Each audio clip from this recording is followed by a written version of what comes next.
Good morning to all. Simplify every thing. இன்னைக்கு நம்ம பார்க்க போகிறது கேட் எக்ஸாம் 2027. ஆல்ரெடி நோட்டிஃபிகேஷன் வந்துருச்சு. கேட் எக்ஸாம்னா என்ன? Graduate aptitude test in engineering. But engineering students மட்டும் கேட் எக்ஸாம் எழுதணுங்கிற கண்டிஷன் கிடையாது. கேட் எக்ஸாம் எதுக்காக சார் எழுதுவாங்க? நிறைய குழந்தைகள் நினச்சிக்கிட்டு இருக்காங்க, சென்ட்ரல் யூனிவர்சிட்டியில் பிஜி பண்ணுறதுக்கும் டாக்டரேட் பண்ணுறதுக்கும் மட்டும்தான் கேட் எக்ஸாம் அப்படின்னு நினச்சிக்கிட்டு இருக்காங்க. பட் அதுவும் கிடையாது. கேட் எக்ஸாம் ஸ்கோரை வச்சுக்கிட்டு பப்ளிக் செக்டரில் சென்ட்ரலில் நிறைய ஜாப் ஆப்பர்ச்சுனிட்டிஸ் இருக்கு. கேட் எக்ஸாம் மார்க்கை வச்சு டைரக்ட் அப்பாயின்மெண்ட் என்ன செய்கிறாங்கன்னா போடுறாங்க. அப்படின்னா கேட் எக்ஸாம் ஒன்லி இன்ஜினியரிங் ஸ்டூடெண்ட்ஸ்க்கு மட்டும் கிடையாது. அப்படின்னா யாரெல்லாம் எழுதலாம் sir? Eligibility for GATE exam. Next, public செக்டாரில் எங்கெங்கெல்லாம் அப்பாயின்மெண்ட் பண்ணுறாங்க. At the same time central யூனிவர்சிட்டியில் நான் எந்தெந்த காலேஜஸ்லாம் கேட் எக்ஸாம் மார்க் வச்சு அட்மிஷன் போடலாம், ஃபுல் டீட்டெயில்ஸ் இந்த வீடியோவில் சொல்கிறேன். At the same time exam fees எவ்வளவு, எக்ஸாமுக்குரிய ரிஜிஸ்ட்ரேஷன் என்னைக்கு ஓப்பன் ஆகுது, என்னைக்கு க்ளோஸ் ஆகுது, எக்ஸாம் எப்பப்பெல்லாம் நடக்கு, ரிசல்ட் எப்போ வரும், கம்ப்ளீட் டீட்டெயில் கேட் எக்ஸாம் 2027 இந்த வீடியோவில் நான் என்ன செய்ய போகிறேன் சொல்ல போகிறேன். எப்பவும் சொல்கிறதான், தயவு செய்து ஸ்கிப் பண்ணாமல் பாருங்கள். நிறைய இன்ஃபர்மேஷன் கேதர் பண்ணிங்கன்னா உங்கள் ஃப்ரெண்ட்ஸ் எல்லாத்துக்குமே ஷேர் பண்ணுங்கள்.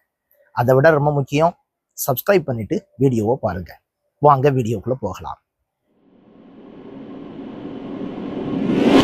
நவ் ஃபஸ்ட்டு நம்ம பார்க்க போகிறது த கேட் எக்ஸாம் எலிஜிபிலிட்டி. ஃபர்ஸ்டே நான் சொன்னேன், நிறைய குழந்தைகள் நினச்சிக்கிட்டு இருக்காங்க இன்ஜினியரிங் ஸ்டூடெண்ட் பிஜி பண்ணுறது சென்ட்ரல் யூனிவர்சிட்டியில் இருக்கிற நேரம் மட்டும் கேட் எக்ஸாம் எழுதணும் அப்படின்னு நினச்சிக்கிட்டு இருக்காங்க. பட் இன்ஜினியரிங் ஸ்டூடெண்ட்ஸ் மட்டும் கிடையாது. பிஇ பிடெக், இன்ஜினியரிங்கில் பிஇ பிடெக் ரெண்டு பேருமே கேட் எக்ஸாம் எழுதலாம். பிஎஸ்சியில் ரிசர்ச் பண்ணணும்னு நினைக்கிறவங்க, at the same time BS முடித்தவங்க, எம்பிபிஎஸ் முடித்தவங்க, பிடிஎஸ் முடித்தவங்க தாராளமாக எழுதலாம். பிஎஸ்சி அக்ரி முடித்தவங்க எழுதலாம், பி ஆர்க் முடித்தவங்க எழுதலாம். இதுலேயும் third year and fourth year படிச்சுக்கிட்டு இருக்கிற ஸ்டூடெண்ட்ஸ் மேற்கொண்டு எழுதலாம், படித்து முடித்தவங்களும் எழுதலாம். இதுக்கு ஏஜ் லிமிட்டே கிடையாது. ஆனால் கேட் எக்ஸாம் யார் சார் எழுதலாம்? எனி டிகிரி, ரிசர்ச் லைனாக இருந்தால் ஆர்ட்ஸ் அண்ட் சயின்ஸில் எழுதலாம். அப்படின்னா எல்லாருமே கேட் எக்ஸாம் எழுதலாம். பட் நம்ம குழந்தைகள் என்ன செய்யறது கிடையாது, ட்ரை பண்ணுறது கிடையாது. இதுதான் கேட் எக்ஸாமுக்குரிய எலிஜிபிலிட்டி. நெக்ஸ்ட், இந்த கேட் எக்ஸாம் மூலமாக பிஜி பண்ணுறதுக்கு சென்ட்ரல் யூனிவர்சிட்டியில் எந்தெந்த காலேஜஸ் எல்லாம் நம்ம அட்மிஷன் போடலாம்?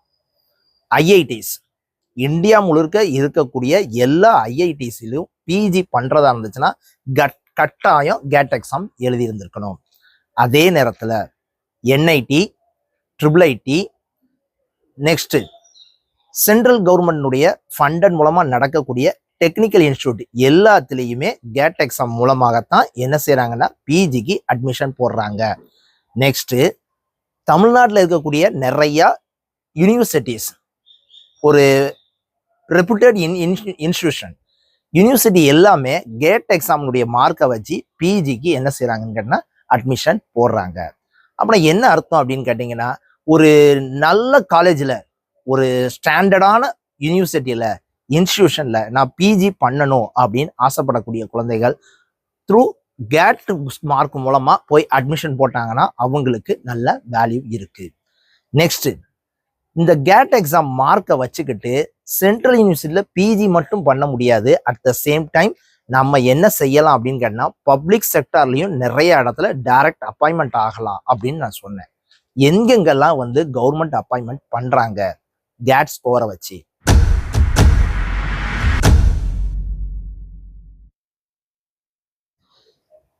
இந்த கேட் எக்ஸாமுடைய மார்க் மூலமா பப்ளிக் செக்டார்ல சென்ட்ரல்ல எங்கெங்கெல்லாம் அப்பாயின்மெண்ட் பண்றாங்க?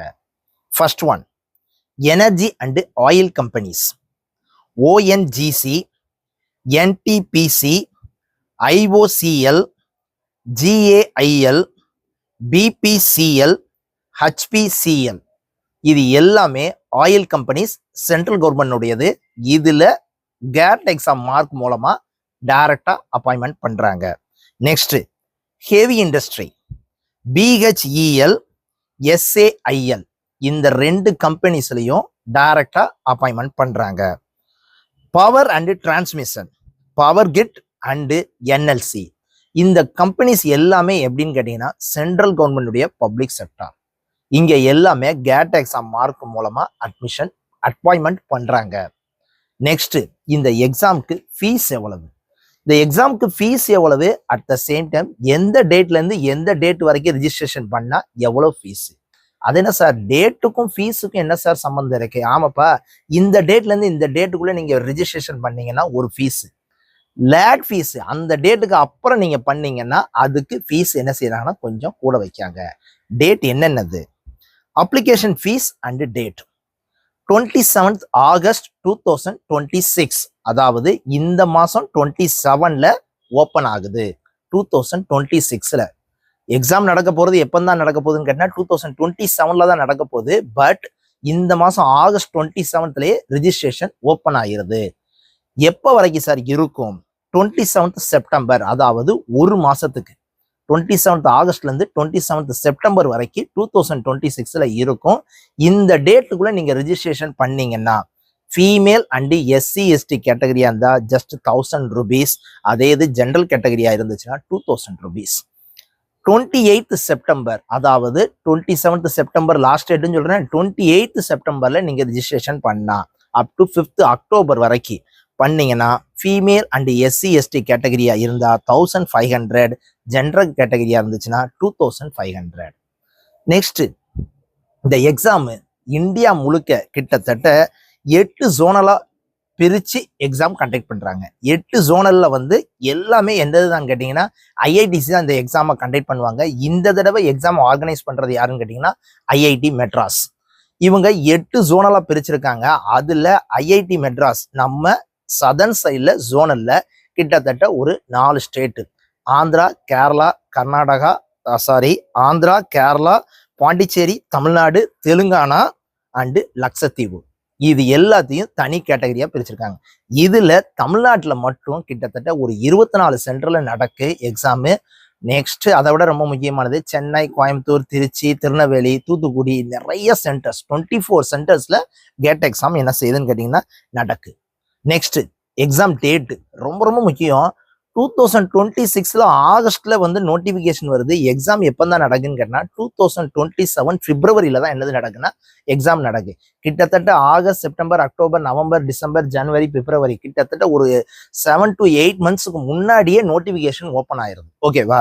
அப்புறம் என்ன எக்ஸாம் டேட்? பிப்ரவரி 2027, 6, 7, 13, 14, 2021 இது எல்லாமே சாட்டர்டே சண்டேல என்னது நடக்குன்னு கேட்டீங்கன்னா எக்ஸாம் நடக்கு. ரிசல்ட் எப்ப சார் வரும்?